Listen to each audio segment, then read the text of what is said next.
Csiki Gábor vagyok, 15 éve gyártok kellékeket nemzetközi filmekhez. Azt gondolom, hogy ez körülbelül azzal egy időben lehetett, amikor Budapest is berobbant a nemzetközi filmgyártásnak a tudatába. Imádom, ez a munkám és a szenvedélyem is. Ezt máshogy nem is lehet csinálni. Én azt gondolom, hogy hosszú távon csak úgy lehet csinálni, hogyha valami plusz van benned. Eléggé megszállott vagyok ilyen tekintetben, tehát nem tudok leszakadni a témáról, egyfolytában jár az agyam, hogyha valami feladatot meg kell oldani.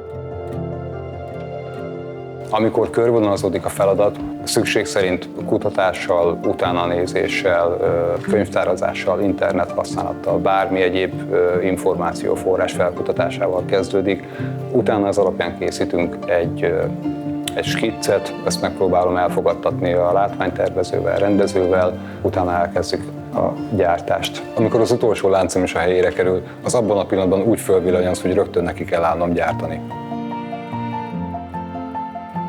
Jelenlegi műhelyem is a Korda stúdióban, Magyarország egyik legnagyobb stúdiójában van. Nagyon inspiratív, már eleve az odautazás is egy élmény.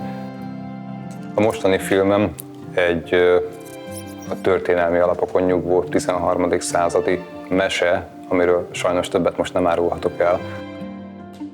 Az egyik legfontosabb tárgya, amin dolgozom, egy kard. Ez az egyik főszereplőnek lesz a kardja. Egy izgalmas, különleges kardról beszélünk. Ha már megvan a koncepció, hogy milyen kardot szeretnék építeni, akkor elkészítem a pengét, elkészítem hozzá az alkatrészeket.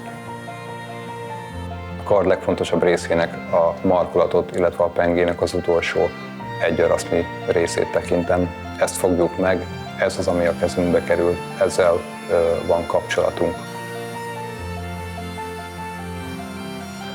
Ahhoz, hogy egy kard megelevenedjen, ahhoz mindenképpen az utolsó simításokat kézzel kell beletenni. Ezzel gyakorlatilag lelket öntünk a tárgyba.